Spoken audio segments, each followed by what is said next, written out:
네, 오늘은 5월 첫째 주일 어린이 주일입니다. 그래서 어린아이의 마음이 힘을 얻는다 라는 제목으로 말씀 이렇게 나누도록 하겠습니다.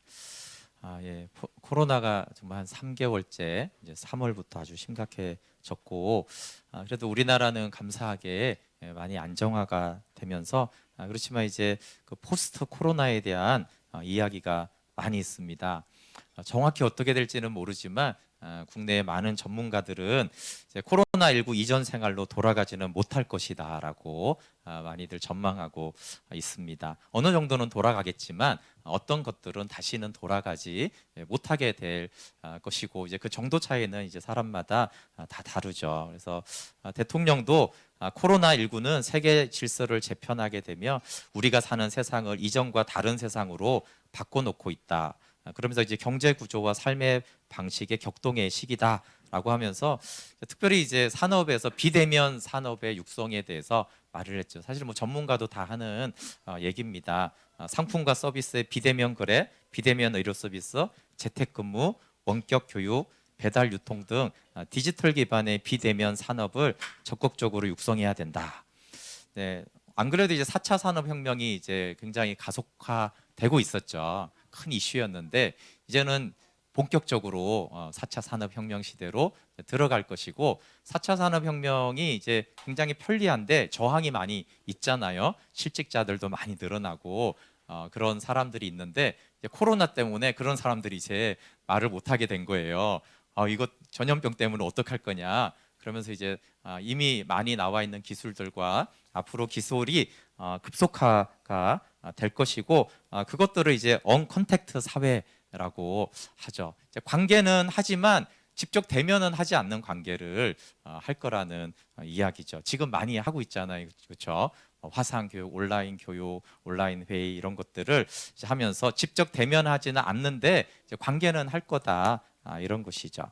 근데 교회가 이제 제가 합심하여 모이는 교회지만 어쨌든 교회는 이제 모임, 믿는 자들의 모임인데 교회는 이제 어떻게 될 것인가에 대해서도 심각하게 생각할 부분이 있습니다. 아마 세상의 흐름을 따라가는 교회는 큰 영향을 받을 것이라고 생각이 돼요. 근데 이제 코로나가 이제 다 나쁜 것만은 아닙니다.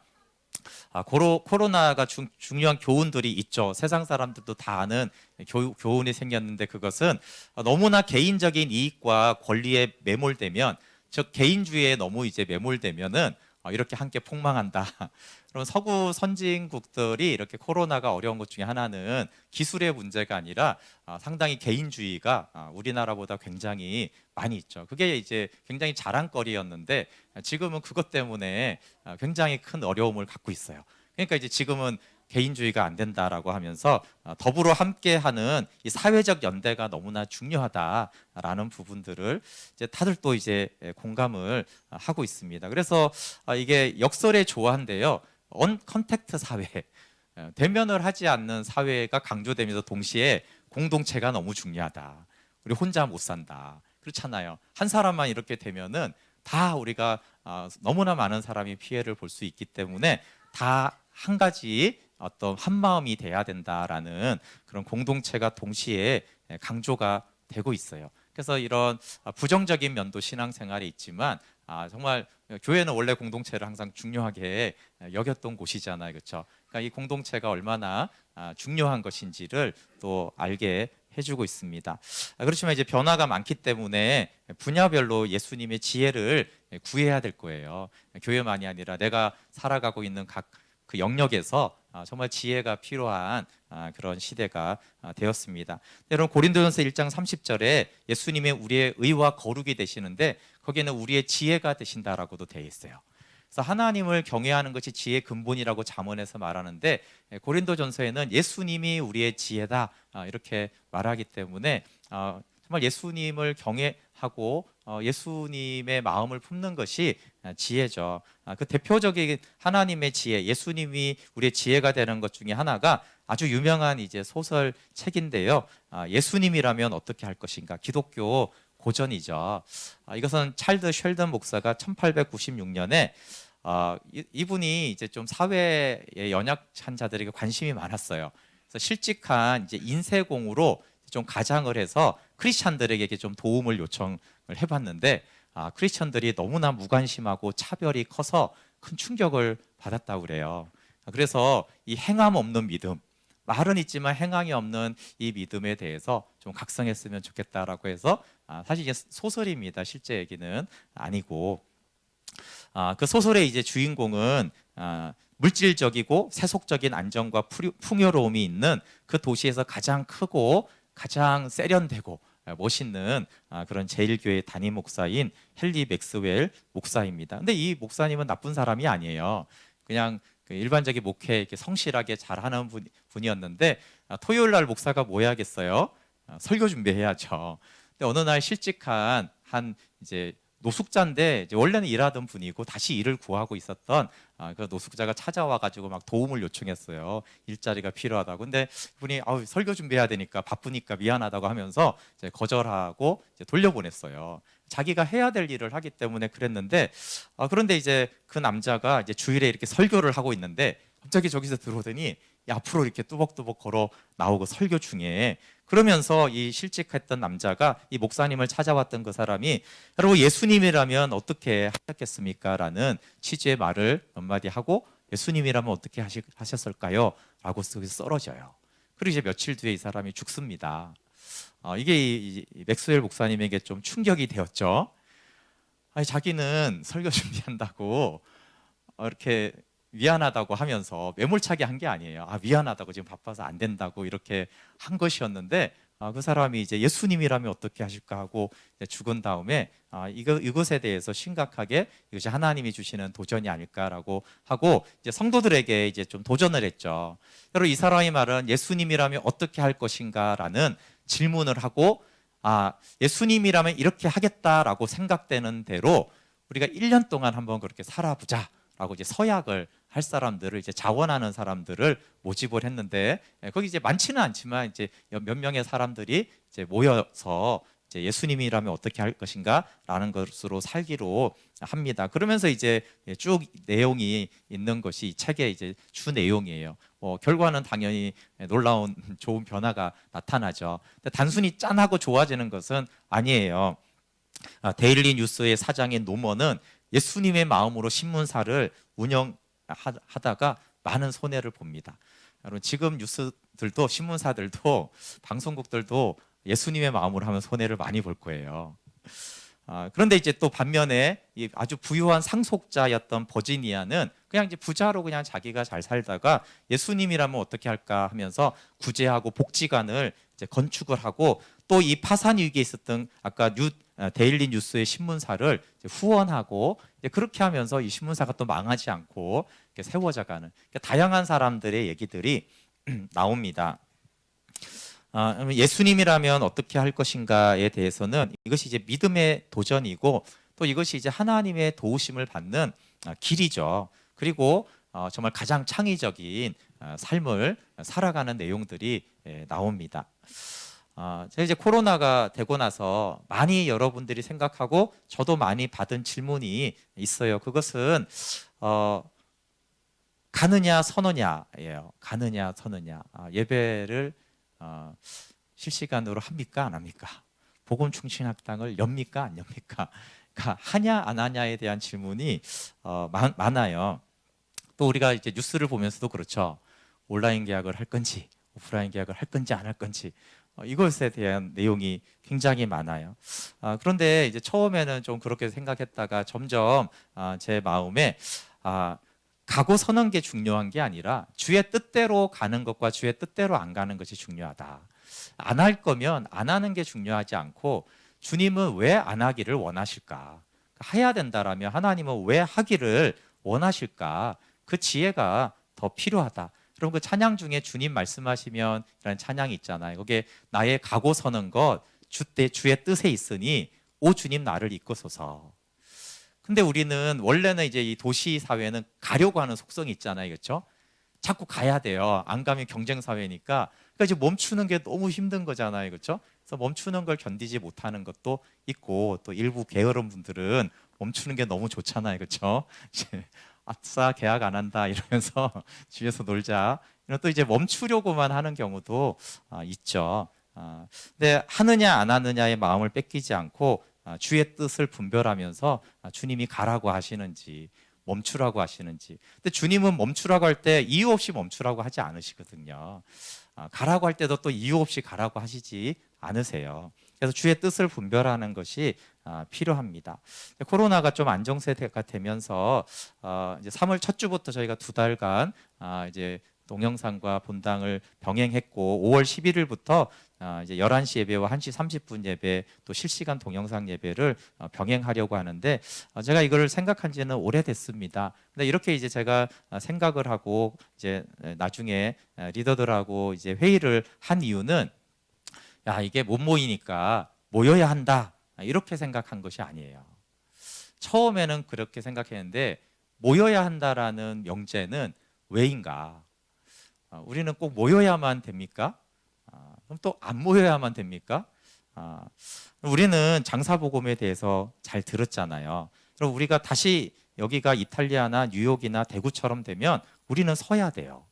주님 뜻대로 주님이 서라 그러면 서 있어야 되는 것이죠. 주님의 뜻대로 서는 것을 무덤이라고 그럽니다. 그렇죠? 무덤에 들어가면 아무것도 못하죠. 아무 데도 못 가요. 아무런 진척이 없어요. 근데 그 무덤에서 하나님은 성전을 지으시고 아까도 에스겔 말씀을 했지만 예레미야와 그 에스겔의 말씀은 그 포로지에 가 있는 이스라엘 역사가 포로지에 가 있으니까 역사가 중단된 거 아니에요. 서 있는 거죠. 근데 그 서 있는 곳에서 하나님의 말씀이 선포되었고 그 백성들을 낮추셔서 새 언약의 약속이 주어집니다. 그렇기 때문에 서 있을 때 왜 우리가 서 있는가? 바벨론의 포로로 가는 것보다 중요한 건 우리가 왜 바벨론의 포로지에 와 있지?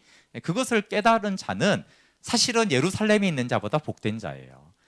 에스겔이 바벨론 포로지로 끌려가 있는 그지만 그는 하나님의 사람이었기 때문에 비록 포로지에 있고 무덤에 있을지라도 그는 정말 생명의 사람이고 예레미야는 눈물의 선지자였지만 그가 무덤에 있다고 해서 불행하거나 뭐가 잘못된 게 전혀 아니고 그는 정말 그 시대에 또 지금까지도 영혼들을 깨우는 그들의 멈춤을 통해서 우리에게 주는 메시지가 너무 많잖아요. 또 주님의 뜻대로 나아가는 것은 부활에 연합하는 것이고 우리가 새 창조의 역사에 참여하는 것입니다. 그래서 주님이 나아가라고 했을 때 여러분 그것이 사도행전에 나오잖아요. 사도행전은 전혀 나갈 상황이 아니었지만 주님이 너희는 모든 족속에게 가라고 그랬어요. 예루살렘과 사마리아와 온 유대 땅끝까지 이르러. 근데 원래 사마리아나 땅끝은 가는 곳이 아니에요. 유대인들에게 있어서 예루살렘은 모르겠지만 그렇지만 주님이 가라고 하니까 그 부활의 능력을 가지고 새 창조의 역사를 이루면서 나갔던 역사가 성령의 역사고 하나님의 뜻이고 또 순종했던 사람들입니다. 제자들의 입장에서 봤을 때는 예수님이 야 나중에 갈릴리에서 보자 그랬잖아요. 아무것도 하지 말라는 거예요. 부활했어. 그러니까 전하지도 말고. 그러니까 우리가 그냥 갈릴리나 가 있어야 될 때가 있는 거죠. 그리고 또 파죽지세로 사도행전을 써야 될 그 모든 시간이 주님의 시간이죠. 주님이 멈추라 했을 때 그 제자들이 멈추었던 것이 하나님과의 사랑의 회복이고 관계였고 연합이었고 또 주님이 가라고 할 때는 정말 채찍에 맞고 때로는 핍박을 당함에도 불구하고 그들은 갔어요. 그렇기 때문에 어떻게 가는가가 중요한 것이고 어떻게 서는가가 중요한 거예요. 예. 보통 사람들은 선교하는 게 중요하다고 생각했는데 저도 목회를 하고 많은 선교사님을 만나면 어떻게 가서 선교하느냐가 중요하지 선교지를 나가 있는 것 자체가 그렇게 중요한 건 아니에요. 사람들은 뭐 목사로 헌신하면 대단한지 그건 전혀 중요하지 않고요. 어떻게 목회를 할 건지가 중요하지 목사를까 되고 안 되고가 무슨 중요합니까? 그래서 가고 서는 것보다 중요한 것은 그건 우리의 관심이지만 하나님의 관심은 어떻게 너가 서 있을 것이냐. 서 있는 동안에 너는 무엇을 했고 서 있는 동안에 하나님의 뜻대로 있었느냐. 또 가라고 할 때 과거에 열심히 달릴 때 그때 하나님의 뜻대로 달렸느냐. 또 이제 하나님이 달리게 하시면 가게 하시면 주의 뜻을 따라 주의 길을 갈 것이냐. 그것이 중요합니다. 네, 여러분 예수님의 뜻을 따라가는 사람의 특징이 있는데 그것이 평안이에요. 코로나로 인해서 나타난 대표적인 원래 있었던 현상인데 불안과 두려움이 엄청나게 증폭을 했습니다. 죽음에 대한 공포들을 많은 사람들이 느꼈죠. 정말 죽을 수밖에 없는 원래 우리가 에노스인데 그런 겸손의 기회가 되면 좋겠고요. 칼빈이 성경에서 우리가 평안을 얻으려면 우리 자신과 모든 소유를 주의 뜻에 맡겨야 하는데 정말 불안한 사람은 어떤 사람이냐면은 자신의 계획대로 살아가려는 사람은 얼마나 불안한지 우리는 쉽게 알 수 있다는 거예요. 근데 하나님의 뜻대로 하나님의 보호하심을 확신하고 하나님이 주시는 복에 맡기는 사람은 이제 안식과 평안을 얻는다 라고 했어요. 맞는 말이죠. 그럼 누가 하나님의 평안을 누리겠습니까? 네, 예수님이 콕 집어서 말한 대상이 있는데 그게 어린아이들이에요. 네, 어린아이들. 근데 이제 어린이 주일이라고 우리는 보통 애들이 천사 같은, 근데 성경은 꼭 애들을 천사라고 말하진 않아요. 단점도 말을 하죠. 그래서 우리가 아이들의 단점도 좀 인지를 해야 됩니다.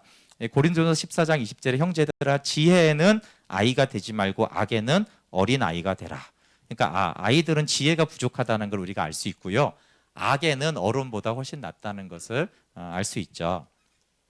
또 어린아이의 특징, 에베소서 4장 14절에 이는 우리가 이제부터 어린아이가 되지 아니하여 사람의 속임수와 간사한 유혹에 빠져 온갖 교훈의 풍조에 밀려 요동하지 않게 하려 함이라. 그러니까 어린아이의 단점이 속임수와 간사한 유혹에 잘 속고 잘 빠진다는 거예요. 그리고 이제 그 특징이 어떻게 나타나냐면 이제 세상 풍조에 밀려 요동하는 거죠. 쉽게 말하면 유행을 너무 잘 따라가는 거예요. 유행. 애들이 유행을 얼마나 잘 따라갑니까? 요즘에 이제 노래방들을 초등학교 때부터 간다고 그래요. 초등학교에 가는데 초등학교에서 어떤 가요를 부르겠어요? 네, 사랑과 이별에 대한 그 가요를 너무나 진지하게 막 이렇게 부르는 것이죠. 아니, 사랑과 이별의 아픔에 대해서 어떻게 이렇게 진지하게 막 표정을 이렇게 해가면서 막 열창을 하는 것이 그냥 유행에 의해 밀려다니는 것이죠. 예, 그 말을 이해하려면 한 20년은 지나야지. 이제 내가 옛날에 13살 때 불렀던 게 이런 내용이었구나. 뭐 이러지 않겠어요? 그냥 이유가 없는 거예요. 그냥 세상 풍조에 이제 잘 떠다니는 것이 아이들의 어린이 청소년들의 특징이죠. 또 영적으로는 이는 젖을 먹는 자마다 어린아이니 의의 말씀을 경험하지 못한 자요. 그러니까 젖만 먹는다는 거예요. 젖만. 예, 젖만 먹는 설교는 어떤 설교겠어요? 예, 짧고 재미있고 듣기 좋은 설교, 그렇죠? 그런 것만 이제 좋아하는 거죠. 근데 어린아이의 장점을 사실은 이제 오늘 본문은 말하고 있는데요. 우리 마태복음 11장 25절부터 27절 한번 같이 읽어볼게요. 25절부터 27절 시작. 그때 예수께서 대답하여 이르시되 천지의 주제이신 아버지여 이것을 지혜롭고 슬기 있는 자들에게는 숨기시고 어린아이들에게는 나타내심을 감사하나이다. 옳소이다. 이렇게 된 것이 아버지의 뜻이니이다. 내 아버지께서 모든 것을 내게 주셨으니 아버지 외에는 아들을 아는 자가 없고 아들과 또 아들의 소원대로 계시를 받는 자 외에는 아버지를 아는 자가 없느니라. 지혜롭고 슬기 있는 자들은 똑똑한 사람들이죠. 계산적인 사람. 세상에 이제 찌들고 어쩌면 이제 세상에서는 지혜 있고 성공한 사람들이라고 할 수 있어요. 근데 여기 어린아이들에게 하나님은 하늘의 지혜를 나타내셨다라는 거예요. 그 어린아이들이 하늘의 아들의 소원대로 계시를 받았다 이렇게 말하고 있어요. 어린아이들의 장점은 단순성입니다. 어떤 사람들은 순전하다 그러는데 모든 인간은 부패했기 때문에 순전한 인간은 없어요. 근데 어린아이들은 단순하죠. 네, 그 문성 선교사님 파푸아 뉴기니에서 5년마다 나오는데 최근에 또 나오셨더라고요. 제가 좀 이렇게 들어보니까 그분이 이제 그 원주민들의 변화된 삶을 이제 들으면은 거기는 원주민들이라서 순진해서 그렇게 복음을 잘 받아들이지 않냐고 그러는데 그분이 모든 인간은 부패해서 순전하거나 순진한 인간은 없다고. 그런데 거기 사는 사람들이 단순하대요. 근데 정말 단순한 건 숫자를 5가지밖에 못 세거든요.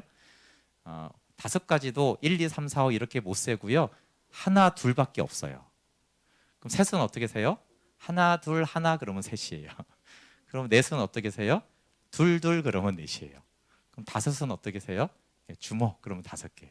그 이상은 못 세요. 굉장히 단순하죠. 예, 손가락이 10개니까 우리는 10개까지는 셀 수 있지 않을까? 이렇게 생각하는데 거기는 이제 딱 한 손가락 5개밖에는 못 세요. 네. 그러면 뭐 근데 이제 수백 명이 있으면 어떻게 이제 세는 줄 아세요? 수백 명은 못 세고요. 한 명 있으면 나무 하나 꺾는데요. 이렇게. 그래서 그 선교사님에게 나무 뭉치 가지를 요만큼 가져와서 우리 마을에 요만큼 있다. 와서 복음을 전해달라. 그런데요. 그럼 이거 선교사님이 세는 거죠. 이렇게 한 400명이 살고 있구나. 이렇게 이제 생각을 하는 것이죠.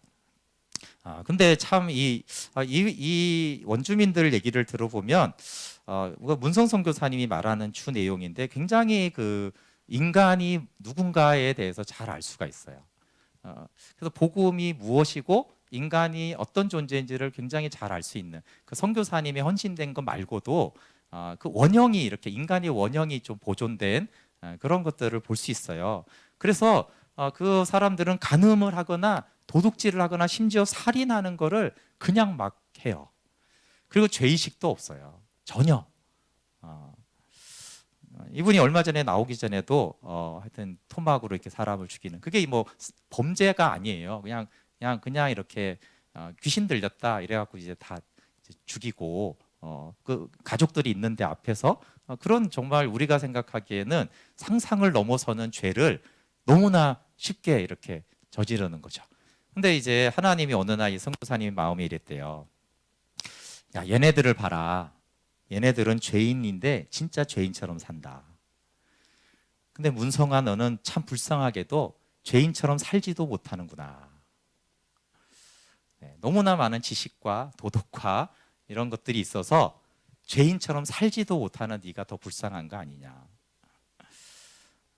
그래서 단순해서 감정대로 죄의식조차 없이 죄를 짓고 정말 상상할 수 없는 일들을 행해요. 그런데 복음을 듣잖아요. 이제 그들이 이제 복음을 듣기 시작하면 단순하기 때문에 말씀 그대로 삶이 변해요. 네, 여기 이 문성성 교사님이 세례를 하는 조건은 교회 나오고 뭐 믿고 이런 게 아니에요. 교회 나가서 자기의 삶이 변화되었다라고 간증을 하면은 간증을 한 이후로 4년 동안을 지켜보는데 그런 삶의 열매가 있는지 지켜보는 거예요. 삶의 변화는 간증으로 믿지 않고 꼭 가족들에게 확인을 한대요. 가족들에게 삶이 변했냐. 그걸 이제 4년 동안 꾸준히 하게 이제 돼야지 정말 변했구나. 말씀을 받아들였구나. 복음을 그렇게 해서 이렇게 이제 세례를 주는 거죠. 200명이 세례를 신청했는데 또 그중에 50명을 자르고 150명만 얼마 전에 세례를 주었다고 합니다. 그래서 단순해서 말씀을 말씀대로 받아들이는 거예요.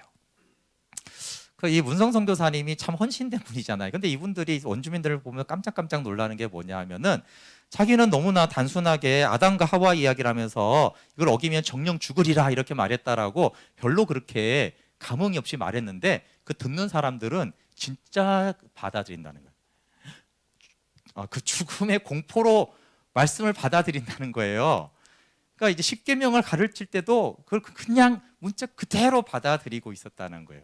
자기는 그냥 말을 했는데 사람들이 설교 듣다가 나가는 거예요. 왜 나가는 줄 아세요? 너무 두려워서 하나님의 막 심판이 되면 너무 두려워서요. 너무 공포감에 더 이상 들을 수가 없어서 설교 듣다가 나가버리는 거예요. 그게 불손한 게 아니라 근데 자기는 그렇게 정령 죽으리라 그러면서 한 번도 그걸 공포심으로 받아들인 적이 없거든요. 그냥 죽는가 보구나. 이렇게 이제 생각을 하는 것이죠. 그러니까 어떻게 돼요? 말씀을 그대로 받아들이는 거예요. 그러니까 회개 예수님을 영접한다, 내가 믿는다, 내가 순종한다라는 이 단어가 그냥 말 그대로인 거예요. 근데 도시화가 된 우리는 이게 말 그대로가 아니에요. 하여튼 복잡해요. 순종하는 것도 아니고 안 하는 것도 아니고 도대체 이게 어떻게 되는지 알 수가 없어요. 그거를 이제 이 선교사님이 많이 깨닫는 거예요. 자신과 도시에 있는 이 사람들은 얼마나 양파 껍질처럼 도대체 그 말이 그 말인지 아닌지를 알 수가 없는 것이 되었는데 그 원주민들은 안 믿으면 안 믿고요. 믿으면 믿는 거예요. 그래서 하나님의 말씀을 말씀 그대로 받아들이는 자가 아들의 소원대로 계시를 받는 자잖아요. 이제 원주민들은 훨씬 더 그렇지만 이 땅에서 그 어린아이들이 그게 가까운 대상이라는 거예요. 말을 하면 그 말을 그대로 받아들이는. 네. 어린아이들은 저 위에서 뛰어내려 그러면 이렇게 믿고 뛰어내릴 줄 알잖아요. 그렇죠? 어른들은 진짜 삼일체 하나님을 얘기하면 아이들은 그냥 믿습니다. 예수님이 죽으시고 부활하셨어. 그냥 믿습니다. 어떻게 죽은 사람이 살아나 이렇게 말하는 애들이 의외로 없어요. 그리고 천국과 지옥도 그대로 믿어요. 아, 천국이 있고 지옥이 있구나. 그리고 이제 저희가 얼마 전에 이제 차드의 소식 선교사님이 말씀 전하고 레바논에 이런 난민들이 이렇다고 그러면 이렇게 딱 하고 어떻게 할래 그러면은 용돈의 전부를 헌금하겠다. 이렇게 이제 단순하게 반응을 하죠. 저는 이제 청년부 사역을 오래 했는데 청년부 사역의 장단점은 이렇습니다. 청년들은 정말 생각이 없어요. 그래서 너무 힘들어요. 예의가 없어서. 그런데 하나님을 만나면 삶이 변하고 삶의 방향 자체를 트는 친구들이 꽤 있어요. 그 딱 나눠주는 자기 마음대로 살든지 주님 뜻대로 살든지 결단을 이제 하는 경향이 많이 있습니다. 장년 사역의 장단점은 장년들은 예의가 있고 성실하고 봉사를 하잖아요. 그렇죠? 근데 삶의 방향을 트는 경우가 굉장히 드물어요. 말씀을 그대로 받아들이고 말씀 그대로 살아가려고 결정하는 장년들이 매우 드뭅니다. 살고 있고 없고의 문제가 아니에요. 헌신해도 못 사는데 아예 그렇게 결정 자체를 하는 것에 대해서 굉장히 이제 유보를 합니다. 말씀대로 살려고 노력하기까지 하지 말씀대로 살겠다라고 단순하게 결정을 내리지를 않아요. 그래서 어린아이들이 단순한 믿음을 가지고 있잖아요. 근데 왜 어른이 되면 말씀을 그대로 믿고 그걸 유지를 못할까요? 네. 바로 청년과 장년들을 보고 살아서 그래요. 처음에는 단순하게 믿었는데 근데 자라고 보니까 어른들이 그대로 안 사는 거예요. 아, 저렇게 믿는가 보구나. 그래서 어린아이 아주 훌륭한 믿음에서 점점 믿음이 없어져서 이제 청소년기 때 매우 위기를 왔다가 어른까지 유지가 돼도 그 어린아이의 단순한 믿음과 드림이 이제 없어지는 것이죠. 가면이 써여지는 거예요. 그렇죠? 가면. 지식과 도덕과 체면이 생기면서 말씀을 그대로 받아들이지 못하는 기능이 아이들이 자라면서 생깁니다. 근데 예수님이 쉼을 주는 대상이 어린아이의 마음이라고 그랬어요. 우리 28절부터 30절 한번 읽어볼게요. 11장 마태복음 28절부터 30절 시작. 수고하고 무거운 짐진 자들아 다 내게로 오라. 내가 너희를 쉬게 하리라. 나는 마음이 온유하고 겸손하니 나의 멍에를 메고 내게 배우라. 그리하면 너희 마음이 쉼을 얻으리니 이는 내 멍에는 쉽고 내 짐은 가벼움이라 하시니라. 여기 너희, 여러분 너희를 쉬게 하리라 또는 너희 마음이 쉼을 얻으리니라고 했을 때 여기 너희는 모든 사람이 아닙니다. 여기 너희는 말씀대로 말씀을 받는 어린아이 같은 자예요. 앞에서 어린아이에게 나타내심을 감사합니다라고 했잖아요. 그 아들의 소원대로 계시를 받는 어린아이와 같은 자에게만이 쉼이 주어져요. 평안과 안식이 주어집니다. 근데 어린아이와 같은 마음은 어떤 마음이에요? 이 본문을 읽으면서도 주님의 멍에는 쉽고 가볍다. 예수님이 이렇게 말씀했잖아요. 그럼 주님의 멍에는 쉽고 가볍구나. 이렇게 이제 받아들여요. 네, 근데 지혜롭고 슬기로운 자들은 어떻게 받아들여요? 멍에가 어떻게 가벼워? 멍에가 없는 게 더 좋을 것 같은데 이렇게 이제 생각하면서 주님의 멍에를 주님과 같이 매려고 하지 않죠. 그건 손해인 것 같아. 이렇게 하는 거예요. 그럼 코로나 사태에도 아이들이 힘들어는 했지 염려하지는 않잖아요.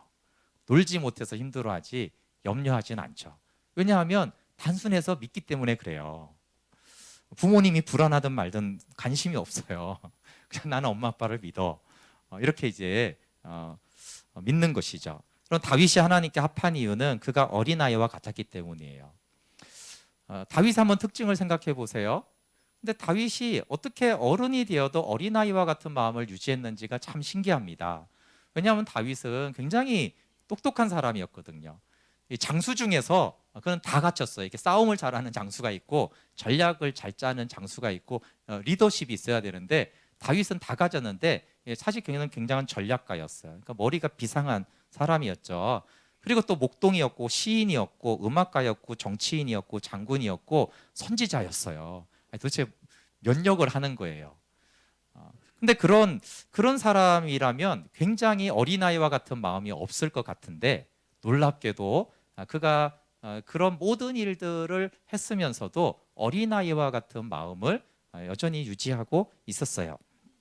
시편 131편 1, 2절에 여호와여 내 마음이 교만하지 아니하고 내 눈이 오만하지 아니하오며 내가 큰 일과 감당하지 못할 놀라운 일을 하려고 힘쓰지 아니하나이다. 실로 내가 내 영혼으로 고요하고 평온하게 하기를 젖된 아이가 그의 어머니 품에 있음 같게 하였나니 내 영혼이 젖된 아이와 같도다.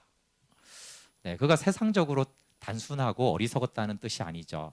하나님 앞에서는 그가 왕이고 용사고 전략가고 그랬지만 하나님 앞에서 저는 어린 아기입니다. 어린 아이입니다.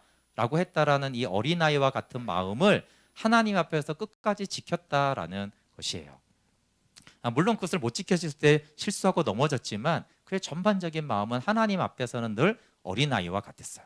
사람들 앞에서는 왕이고 대단한 권위고 하나님 나라와 재판을 하는 그런 사람이었죠. 그는 이렇게 말해요. 이 큰 일과 놀라운 일 자체가 잘못된 게 아닙니다. 근데 그가 큰 일과 놀라운 일을 하려고 했을 때 이게 교만과 연결되어 있다라는 것을 아는 순간 그 일을 하려고 힘쓰지 않았다고 그랬어요. 이 교만이 들어오면 그는 대단히 좋고 유익하고 놀라운 일도 하려고 힘쓰지 않았어요.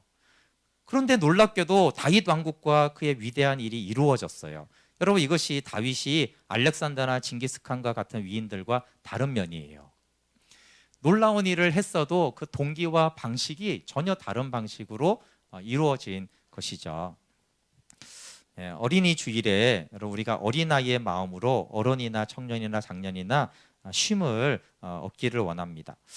부모들이 우리 아이들을 양육할 때 어린아이의 마음을 하나님 앞에서 가지도록 양육하고 오히려 그 어린아이의 마음을 본받는 것이 중요해요. 물론 단점을 가르쳐야 되죠. 아까 성경에도 아이들은 지혜가 부족하다고 그랬잖아요. 그렇죠?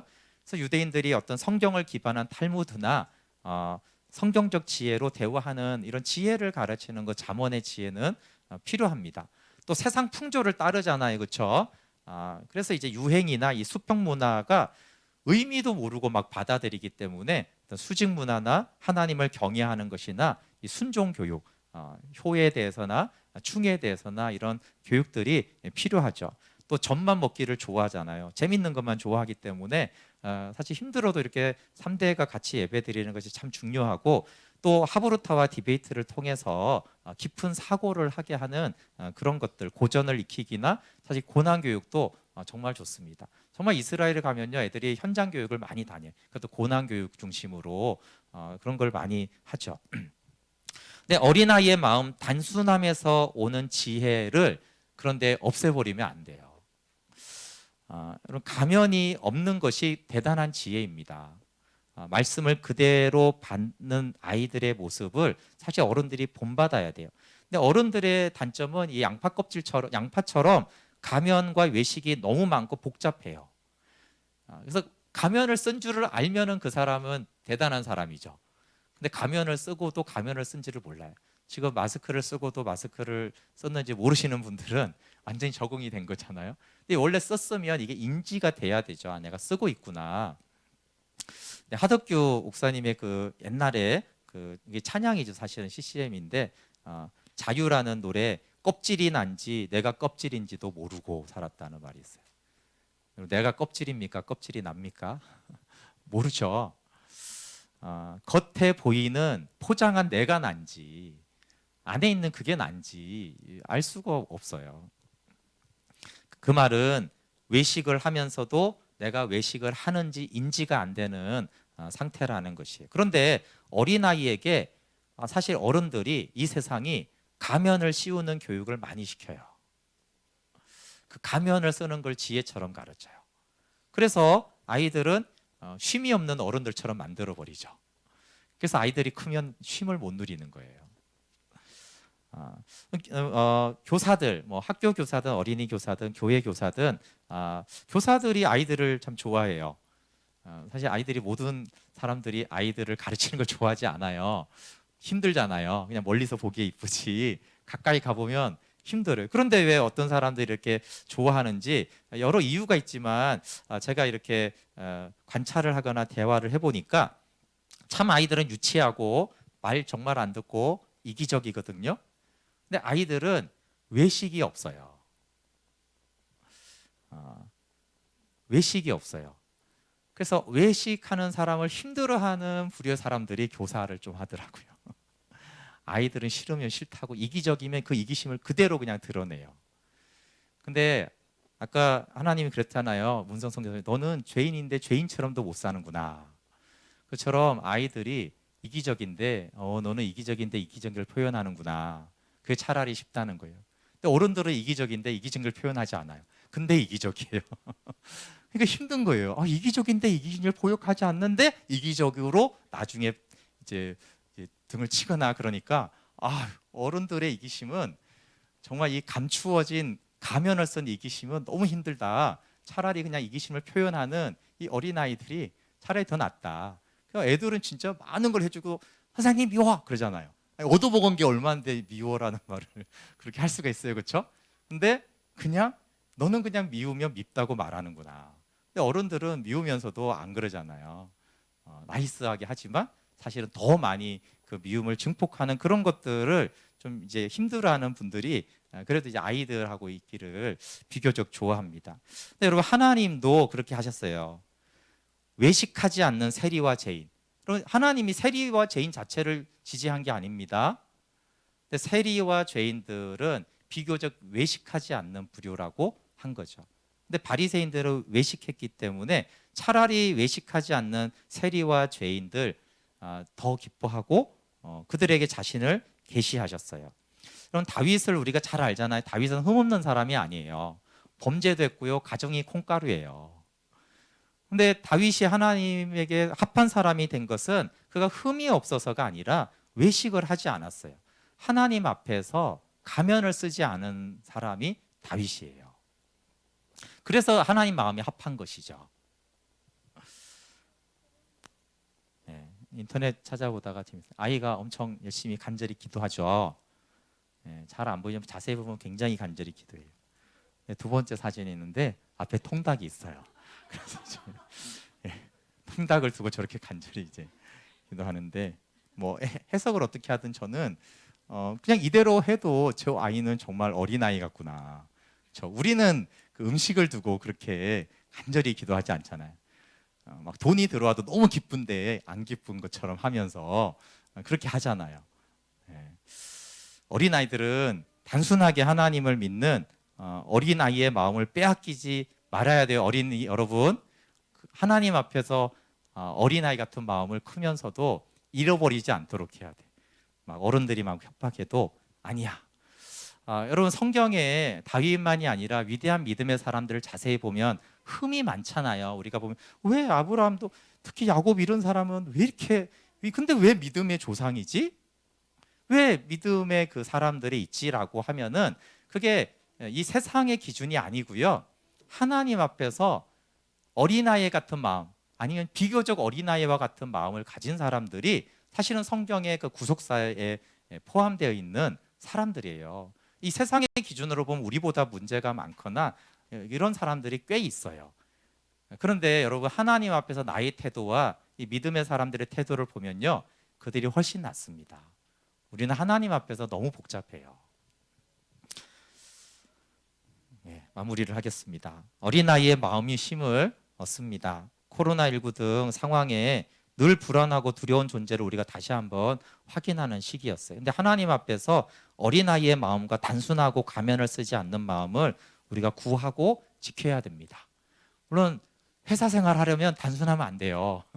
그렇지만 하나님 앞에서, 그러니까 다윗이 사람들 앞에서 그렇게 바보가 아니었어요. 하나님 앞에서는 나는 여전히 어린아이고 아기에 불과하다라고 그 마음을 잃지 않아야 됩니다. 그래서 부모는 어린아이에게 배울 것이 있어요. 그것은 어린아이들은 하나님 앞에서도 참 정직하구나. 예. 하나님 싫으면 그냥 또 싫다고 하잖아요. 애들은 믿으면 그냥 믿고, 우리는 미워도 하나님 미워요라는 말을 못하죠. 예. 또 하나님께 너무 이렇게 그 은혜에도 반응하지 못하는 그런 굳은 마음이 어른들에게는 많이 형성이 돼 있죠. 그리고 아이들이 그 이기심과 교만과 고집을 그대로 표출할 때 열만 받지 말고 너는 참 죄인답구나 이렇게 우리가 깨달아야 되죠. 너는 참 탕자 같구나. 이렇게 하면서 나도 탕자인데 나는 하나님 앞에 표현도 하지 못하는 그런 큰 아들과 같은, 차라리 탕자가 거기에는 비유해서 둘 다 안 좋습니다. 죄는. 그러나 차라리 탕자가 낫지 그 큰 아들처럼 외식하는 바리새인들은 더 나쁘다 그랬어요. 그래서 하나님 앞에서도 죄인답지 못한 나를 보고 회개하고 아이들을 통해서 우리가 인정하고 회개할 수 있죠. 말씀을 있는 그대로 받아들여서 순종하는 그 아이들을 보면서 너는 정말 주님 말씀하시면이라는 그대로 하는구나. 그리고 우리 어린이들은 예수님이라면 어떻게 할 것인가를 묻고 생각하는 것을 잘하면서까지 계속 그 믿음을 가지고 나가면 좋겠어요. 여러분, 어린아이의 마음, 어린아이의 유치함을 닮으라는 것이 아니라 어린아이의 마음은 하나님 앞에서 단순합니다. 거기에는 마음의 쉼과 평안이 있어요. 참 한국은 살기 좋은 나라고 코로나부터 해서 사실 너무 좋은 것이 많습니다. 웬만한 선진국 가도 그렇게 안 부러워요. 근데 여러분, 한국 사회의 단점을 아시죠? 이렇게 불안이 큰 나라가 별로 없어요. 가난한 나라부터 부자 나라까지 아무리 가봐도 이렇게 불안 심리가 큰 나라가 또 별로 없어요. 너무 경쟁이 치열하기 때문에 그래요. 근데 정말 어린아이와 같은 마음이 평안과 쉼을 줍니다. 돈이나 성공이나 성적이 그 평안을 주지 못해요. 한국 사회의 특징입니다. 오직 어린아이처럼 하나님 앞에 있을 때 우리는 마음과 쉼을 얻고, 거기에서 여러분 평안한 마음에서 지혜와 창의성이 나옵니다. 여러분 삶을 한번 관찰해 보세요. 불안할 때 하는 그 생각과 결정이요, 굉장히 어리석습니다. 평안할 때 하는 거기에는 하나님의 지혜가 오기 때문에요, 평안할 때 결정하는 그 결정이 굉장히 지혜로워요. 이거는 영적인 일만을 말하는 게 아니에요. 하나님의 평안이 있을 때 내가 자녀를 양육하든 직장 일을 하든 내 미래를 생각할 때 그 하나님의 평안에서 하는 그게 굉장히 지혜가 있어요. 그래서 불안할 때는 가능하면 결정을 하지 않는 게 좋아요. 그냥 굉장히 어리석기 때문에 불안할 때는 할 수만 있으면 결정을 하지 않는 것도 하나의 지혜입니다. 여러분, 지혜와 창의성이 있으면 우리가 섬기고 열매를 맺을 수 있잖아요. 그것이 깨어있는 성도입니다. 깨어있어라라고 했는데 그 깨어있음이 어린아이의 마음과 같습니다. 우리 함께 찬양하고 기도하겠습니다. 네. 우리들을 위하여 다음 세대 예배 때 한 찬양이어서 우리 이 찬양을 하면서 우리 아이들에게는 어린이 주일에 하나님 어린아이의 마음을 끝까지 좀 지키고 그래서 평생을 평안함으로 다윗처럼 살아가기를, 그리고 또 어쩔 수 없이 세상 살아가면서 복잡해진 가면을 쓴 우리라면 그러나 하나님은 그걸 벗겨주실 수 있으시거든요. 하나님 앞에서는 다윗처럼 어린아이처럼 그렇게 맡기고 의뢰하는, 그래서 이 치열한 경쟁 속에서도 지혜롭게 평안함으로 열매가 있는 삶을 살아가기 원합니다.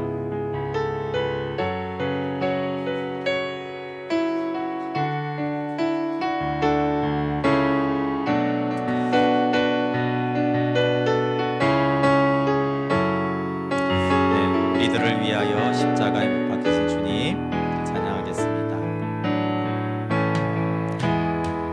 우리들을 위하여 십자가에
예수님이 뱀처럼 지혜롭고 비둘기처럼 순결하라고 했죠. 이 세상을 살아가면서 복잡한 부분들을 이해하는 것 참 중요합니다. 그러나 하나님 앞에서 비둘기처럼 순결하라. 이제 다윗의 삶이었는데, 하나님 어린아이와 같은 그 마음에 하나님과 아들을, 하늘나라를 계시하십니다. 하나님 나라가 계시될 때 우리는 참 평안과 쉼을 얻습니다.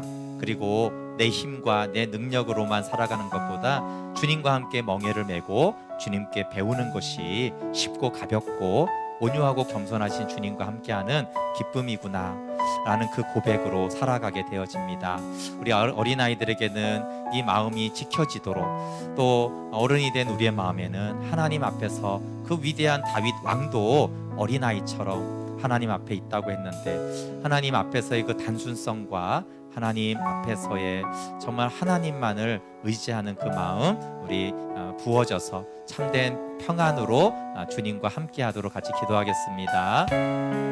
하나님, 어린이 주일에 어린아이의 마음 주께서 우리에게 회복시키시고, 하나님, 우리가 원치 않던 쌓여진 양파 껍질처럼 씌어져 있는 이 가면의 껍질이 난지 내가 껍질인지도 모르는 이 혼란과 혼돈 속에서 내가 누구인지조차도 잃어버리고 경쟁과 치열함과 성공과 자존심을 위해 살아왔던 이 삶에서 하나님, 우리가 벗어나 하나님을 알고 아버지를 알고 아들을 알므로 말미암아 하나님 앞에 있는 나, 하나님 안에 있는 나를 발견하게 하여 주시옵소서. 하나님, 다윗처럼 왕이 되고 용사가 되고 그가 전쟁터를 누비며 정치를 해야 되는 그 상황 속에서도 내가 하나님 앞에서, 하나님 정말 젖먹이가 어미 품에 있는 것 같이 아버지 품이 있습니다 라고 고백했던 것처럼, 주님, 우리들에게 어린아이의 마음, 정말 주님의 멍에를 메고 주님과 함께하는, 주님의 말씀 앞에서는 단순하게 반응할 수 있는 그 마음을 회복시켜 주시옵소서. 여호와를 경외하는 것이 지혜요 지식의 근본임을 믿는, 신뢰하는 믿음을 주십시오. 하나님, 우리 아이들에게는 이 어린이 주일에 정말 어린아이의 그 형상대로 어린아이의 마음을 주신 그 마음을 잃지 않으면서도 지혜를 배우며 세상 풍조에 요동하여 밀려다니지 않도록 하나님께서 지혜와 명철을 도와주시고 여호와를 경외하고 말씀 그대로 하나님을 믿는 그 믿음을 끝까지 하나님 품고 하나님 신앙생활 해나가는 다음 세대가 될 수 있도록 축복합니다. 우리 어린아이들에게 안수하시며 축복하신 예수님, 오늘 우리 다음 세대를 안수하시고 기도하여 주시옵소서. 어린아이들의 마음에 쉼이 있다라고 하시고, 또 어린아이들이 내게 오는 것을 말리지 말라고 하시고, 그 아이들을 한 명씩 하나님 안수하시고 예수님이 축복 기도해 주셨습니다. 하나님, 어린이 주일에 우리 어린아이들 한 사람 한 사람 주 성령님께서 안수하시고 축복하여 주십시오. 하나님을 알고 하나님 앞에 단순하게 반응할 수 있는 아들의 소원대로 계시를 받는 이 마음이 더 풍성해지고, 다윗처럼 어른이 되어서도 하나님 앞에서 정직하고 하나님 앞에서는 어린아이와 같이 겸손한 마음을 품을 수 있도록 인도하여 주시옵소서. 또 청장년들에게는 주님이 어린아이와 같은 마음을 주셔서 이 경쟁과 미래를 알 수 없는 불안한 사회에 평안과 안식과 쉼을 얻으며 그곳에서 나오는 지혜로 하나님의 나라를 선포해 나갈 수 있도록 인도하여 주시옵소서. 예수님의 이름으로 기도합니다. 아멘. 교회 소식 전해드리겠습니다. 주보를 참조해 주시고요. 우리 어린이 주일인데 우리 다음 세대가 건강하고 지혜롭게 잘 자라가도록 기도해 주시고요. 하나님이 저희가 다음 세대를 위해서 이렇게 비전을 가지고 했는데 올해가 이제 7년째인데